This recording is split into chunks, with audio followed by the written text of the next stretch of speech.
Have you ever noticed how children, after a furious argument, can be back to being the best of friends in mere minutes? It's almost magical, isn't it? It really is. What's often at play is a beautiful choice.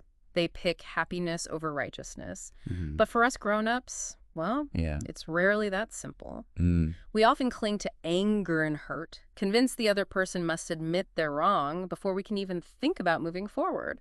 That need to balance the scales. Hmm. It's so potent. It can lock us into negativity, often at the expense of our own well-being and happiness. Exactly. If we could just lighten up and let things go more often, a great deal of suffering could probably be avoided. And that commitment to self-well-being is precisely why we're taking this deep dive today. We're exploring the complex, often messy, but profoundly rewarding dance of human connection. Yeah. We've been deeply exploring a remarkable book, The Dance of Connection, and its insights are truly profound, revealing why communicating wisely and well, especially about the really difficult subjects, is absolutely crucial. Crucial for our deepest longings, right? For intimacy and connection. Yes, exactly. You'll see how your most important relationships depend on finding your voice with courage and clarity. Mm. We're going to uncover some surprising facts about communication, the hidden power of silence, and even the unexpected benefits of pretending. It's a journey into understanding not just what we say, Yeah. but how we say it, Yeah. and what that reveals about ourselves and our relationships. It's about moving from simply talking at each other to truly connecting. Okay, so let's unpack this idea of finding your voice, because it's really at the heart of our exploration. Right. When we talk about finding your voice, we mean the ability to speak with wisdom and clarity, articulating your desires, your beliefs, your values, your limits. This knowing, this clarity, it's truly at the heart of our deepest longings for intimacy with others, Uh-huh. and just as importantly with ourselves. That's a great point. What's fascinating here is that despite how often we hear sort of glib terms like communication skills or assertiveness training, Right. well, this is no simple matter. Not at all. We all desperately want to be heard. But strengthening your voice, no matter how much training you get, it doesn't guarantee that the other person will get it or respond the way you want. Mm. You might never exceed their threshold of deafness, as the book puts it. That threshold of deafness is striking. It really highlights a core paradox, doesn't it? It does. All the assertiveness training in the world can't prevent a relationship from becoming fertile ground for silence, stonewalling, or just plain hard times. Right. We can influence others with our words and our silence, but we can never, ever control the outcome. That's a difficult truth to accept, but an essential one. Yeah, and this idea of finding our voice can also be a bit deceptive. It's not like digging some prized bone out of the muck, Right. We don't just reveal ourselves in conversation. We actually discover and deepen who we are in that process. So it's an ongoing thing. Exactly. The Yeah. challenge isn't just to find your authentic voice, but to truly enlarge it. And this is a lifelong venture, something we're always working on. A lifelong venture indeed. There's a great example of this from the author's younger son, Ben. Yeah. When his father was driving him home from college during winter break, Ben apparently just matter-of-factly said, Dad, as we get closer and closer to home, I can just feel the layers of maturity peeling off me. Wow. That perfectly captures it. Doesn't it? That dynamic where the familiar patterns of family life can make it incredibly difficult to maintain a mature, clear voice, even when you've supposedly found it. It truly does. And, well, speaking of voices being lost, we have a powerful case study in voicelessness. The author's own father, Archie. Ah, yes. His story embodies a profound, almost tragic loss of voice. Okay, tell us about that. This next insight truly blew me away. Archie had this deep, resonant voice, and publicly he was apparently a charming, witty storyteller. Loved to pontificate and hold court at social gatherings, even making outrageous comments sometimes. Privately. In the private interior of his marriage and family, he retreated into silence and classical music whenever the conversation moved beyond the superficial. Or he'd just disappear for entire evenings and weekends to his basement shop. Wow, that's quite a contrast. This public versus private persona is really key to understanding Archie. He was his mother's loyal son, never recalling saying no to her or disagreeing, because, as he put it, one didn't do that. There was no point. That pattern. That deeply ingrained pattern of loyalty and compliance carried directly into his marriage. He found himself unable to articulate his own needs or boundaries. So he became caught in what's called an impossible triangle, right? Between his wife and his mother. Exactly. For instance, his mother would say, "Send money." And his wife would say, "We're not sending money. We don't have enough." He had no idea how to navigate his part in this. And instead of speaking up. He would act out rather than speak out. One heartbreaking example is when his mother insisted he look for a job in Los Angeles. Every morning he'd put on his good clothes, tell her he was going to look for work. But he wasn't. No, he'd actually just take a bus to the park. This charade, slowly but surely, eroded his self-respect. Ah, that's painful. Archie's tragic silence reveals a universal truth then. Voicelessness isn't just about not speaking. No, it's about a gradual erosion of self-respect, often manifesting as acting out rather than addressing conflict head-on. Yeah. His extreme voicelessness reflects common adult dilemmas we all face. Accommodating rather than negotiating, walling off parts of ourselves, choosing distance over authentic connection, or getting caught in intense family triangles where conflict gets diffused. It's like when individuals feel powerless to use their voice, they might seek to prove their worth in problematic ways. Like aggression or emotional withdrawal, yeah. So, what does this all mean for us? Well, it's undeniable. Our first family shapes so much of who we become. It really does. It's where we first learn which thoughts and feelings are safe to express aloud or even claim as our own. Archie's family, for example, had that profound don't ask, don't tell policy. And children develop this fierce, unconscious loyalty to those unspoken family rules. Which often sets us up for disappointment because the perfect family, that safe haven of unconditional love where we can speak our deepest truths well, It simply doesn't exist. It's a sensitive system reacting to predictable life stresses and unanticipated crises. right. As the brilliant Mary Carr so insightfully put it, a dysfunctional family is any family with more than one person in it. That's a great quote. It's a matter of more or less, and that, more or less, can make a big difference in how we develop our voices. That paradox is so relatable. My favorite example of this, despite this serious topic, comes from the author's own family. Okay. Her father, Archie, despite being emotionally shut down in some ways, fostered a remarkably relaxed and silly climate in their home. Really? Yeah, they talked freely about little-known details about dissecting a frog and even a whale's 6-foot-long penis in the repressive 1950s. Wow. Can you imagine being at that dinner table back then? I know, right? I'm picturing the shock. But it illustrates that families are complex tapestries, full of contradictions. Absolutely. And these family blueprints are also deeply shaped by cultural traditions. Think about Maria, a homemaker in an Italian-American family. Okay. She was unable to voice her limits about her husband's elderly mother moving in because of the high value placed on togetherness in her family. The pressure of family loyalty can make it incredibly difficult to set necessary boundaries. That makes sense. Or, on the flip side, we've encountered friends who deliberately downplay their remarkable achievements. Their Anglo-Saxon, Protestant, or Irish families saw boasting or having a swelled head as sinful. Whereas in the author's Jewish family, it was almost the opposite, sinful for children not to give their parents something to boast about. Right. You can see how different blueprints shape our comfort with self-expression. And beyond our immediate family, the dominant culture itself shapes what becomes unspeakable. Yeah. In the 1950s, for example, subjects like a parent's cancer diagnosis, a child's adoption, same-sex love, domestic violence, or even a mother's rage or ambitious life. They were largely shrouded in silence. Exactly. This societal context deeply affects the interior of family life and what we learn not to speak about. Okay, prepare for a fascinating twist here. The power of pretending. Ah, yes. This really challenges our notions of authenticity, doesn't it? It suggests that having an authentic voice doesn't mean we say everything we think or express whatever we feel. Right. Sometimes exercising restraint, even pretending, is absolutely necessary. Pretending? Yeah, pretending can actually be a creative venture, the pathway to discovering deeper truths about yourself. Pretending joy or courage, for instance, can become a self-fulfilling prophecy, helping us unearth those very qualities within ourselves. Paradoxically, we can learn what's true or possible by experimenting with new behaviors that might initially feel like we're not being ourselves. It's about acting your way into a new way of thinking. Okay, the author shares a great analogy about this. Her first whitewater rafting trip. Right, the rafting trip. She was terrified, but forced herself to act brave.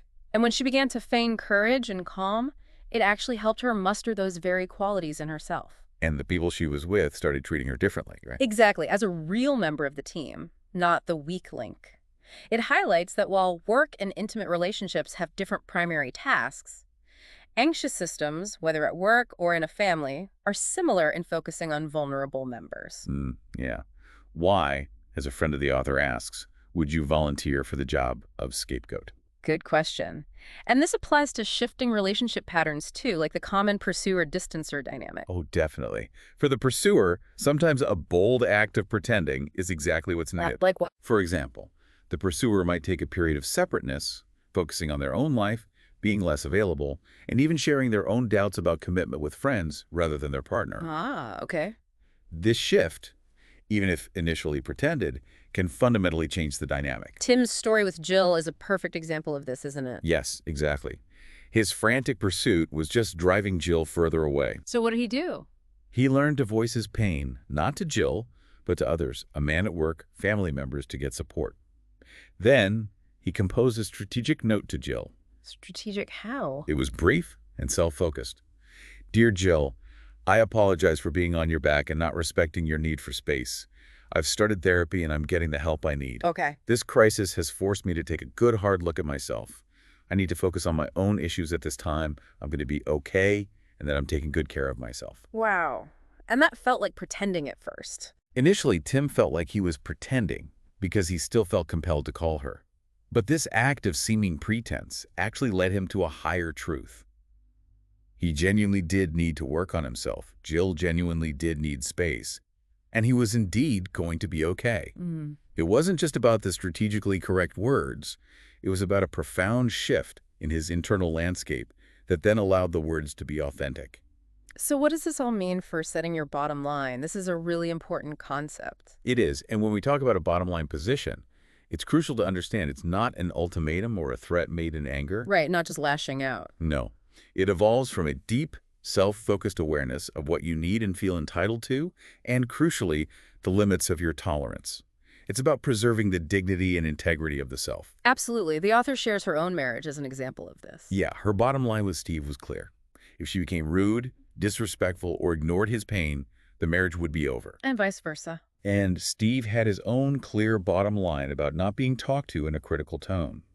They both knew these unspoken yet profoundly felt limits. Then there's Clara's breakthrough story. That was powerful. Very. After years of struggling with her addicted spouse, Sam, she finally achieved clarity. She told him she was leaving and wouldn't return until he was clean and sober. And the key was? She finally really meant what she said, and the speaking part, though still difficult, became possible.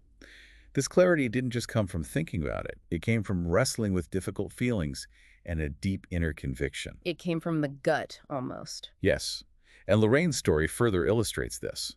When she discovered Ira's emotional affair, she had to commit to nurturing their marriage while also voicing her concerns and asking direct questions about what might be missing. That's a tricky balance. Very. She insisted on honesty as the only foundation on which trust can be built. And crucially, she sought support outside the marriage, which gave her the strength to hold her position. This raises an important question. What about when divorce is being considered? The book is very clear. You shouldn't conceal crucial facts that affect your partner. A loss, like a marriage ending, should never come out of the blue. Right. If you're truly considering leaving, you need to tell your partner in a different way, not just complain endlessly. Exactly. Talking frankly about divorce also brings profound clarity to your own thinking. It forces both parties to assess their willingness to change and to truly understand the depth of the problems.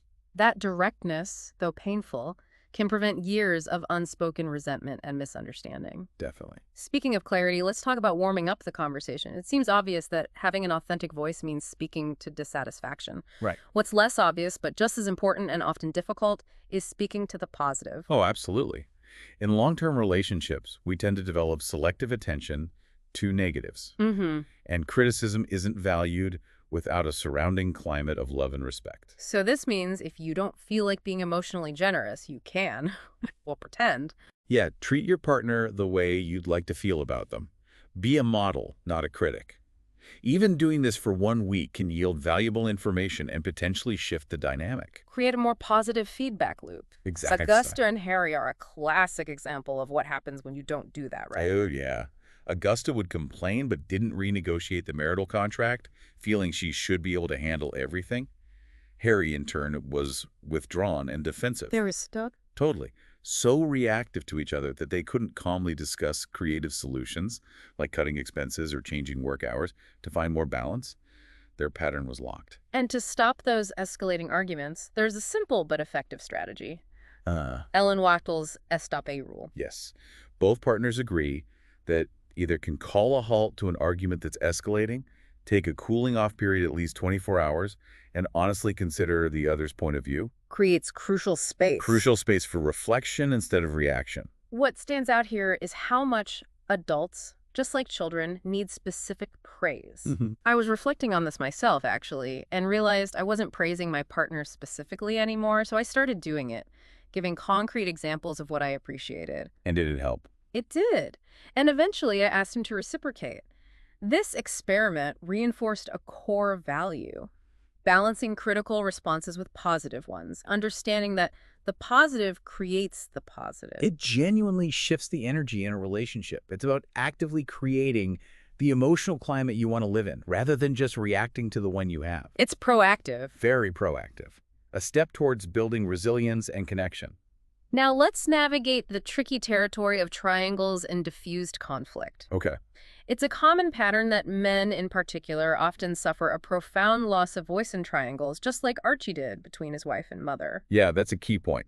Every family has these triangles where conflict in one relationship detours into another, making it incredibly hard to sort out who needs to speak to whom. Take Bill's step-family dynamic. Right. His wife, Alice, was trying to shape up his daughter, Donna, and was negatively focused on his ex-wife, Carol. And Bill. Bill, a champion distancer, essentially overloaded Alice's relationship with both women by not taking a clear position himself. He was kind of hanging out on the edges. Letting the conflict funnel through Alice. Exactly. So Bill needed to shift. How? He focused on the positive with Alice, letting her know she was loved and chosen, making sure they had special time alone. He also had to set boundaries with Carol, for example, by ending long phone calls if they turned negative. And, crucially, he strengthened connections outside his marriage, including with his own mother. His mother, why? Well, her negativity toward Alice was partly because she felt neglected by Bill. His involvement changed the whole system. That makes sense. It illustrates a common, often frustrating pattern. Yeah, when men lay low and refuse to step into the ring, it's often the women in their lives who end up slugging it out. The conflict gets triangulated. And the direct line of communication is lost, leaving everyone feeling isolated and resentful. So if you want a recipe for failure in any important relationship, here it is. Just dig in your heels and refuse to change yourself until after the other person shapes up. Oof. That's a profound insight into communication breakdown, isn't it? How much we hold ourselves hostage to others' actions. It truly is. Catherine's story with her son, Gregory, illustrates this perfectly. Okay. After her divorce and remarriage, Gregory cut her off, siding firmly with his father. Catherine could have waited for his apology. But she didn't. No, instead, she took the initiative. She asked him questions to understand his anger, like, "Can you tell me the ways the divorce affected you?" Wow. So she listened differently. Exactly. This act of listening differently helped bridge the gap, not by receiving an apology, but by offering understanding. It's powerful how that shift in approach can open doors. And sometimes apologies come in unexpected ways, or maybe not at all. Right, like Deborah. She avoided apologizing for missing her sister's wedding because she was so hard on herself. Years later, a spontaneous email where she simply admitted she was a real asshole healed something they didn't even know was missing. Sometimes that direct, unvarnished honesty is all that's needed. It really is. This raises an important point about apologies. What's fascinating here is the example of Maureen apologizing to a Japanese guest for Hiroshima and Nagasaki. Yeah, that's striking. It shows how people who are not culpable can offer incredibly healing apologies, especially when people who commit great harm often cannot themselves. It's about acknowledging profound pain, even if it's not directly your responsibility. Exactly. It's also important, though, to know when to stop listening. Oh, for sure. Yeah. We all have limits, especially to chronic negativity or complaints. Yeah. When your capacity is exceeded, you need to find a way to end the conversation or shift its direction. It's about protecting the self. Without acting at the expense of the other. Right. The author herself used this tactic with her mother, who constantly complained about Archie. What did she do? She would shift the focus and offer other avenues of connection, protecting her energy and changing the dynamic. And this leads us to a powerful image. Learning to leave the table. Yeah, there's that striking poster.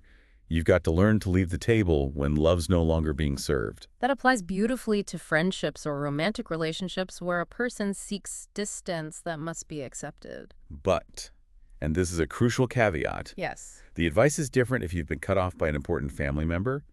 In that case, the solution is not to leave the table. No, that's where the hardest work begins, the kind of work Catherine did with Gregory. Precisely. So, beyond words, our deepest knowing of others comes through intuition and gut reactions. Yes. Trusting your gut is essential because the body processes information beyond words. It's a fundamental part of self-awareness in relationships. Telling you what's really going on beneath the surface. Audrey's listening journey highlights this beautifully. She was apparently a brilliant talker, but lacked mutuality. She didn't truly listen. Her breakthrough came at a dinner party when a guest's tears exposed her insensitivity. This led her to practice disciplined listening. Which is described as a spiritual exercise, right? Yeah, it requires intention, commitment, and practice. It's not passive, it's an active choice.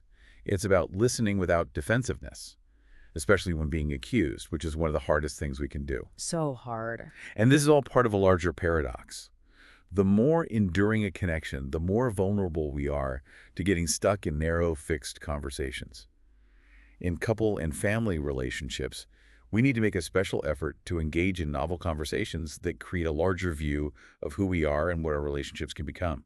So to recap our deep dive today, we've explored the journey of finding and enlarging your voice, understanding how our family blueprints shape us, and the surprising power of strategic pretending to discover new truths. Right. We've talked about the necessity of setting clear boundaries to preserve your self-respect, and the profound, transformative impact of genuine listening, even when it's difficult. And we've seen how these principles apply across the spectrum of human connection, from intimate partnerships to the complex dynamics of our families of origin. Revealing that every relationship is, well, a continuous dance. A dance, exactly. Yeah. So, to leave you with the final provocative thought, we've learned that when the pain of the current situation becomes greater than your fear of the unknown, you will find the courage to speak differently and to act on your own behalf.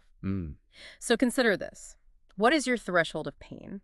And what courageous conversation might it finally compel you to start?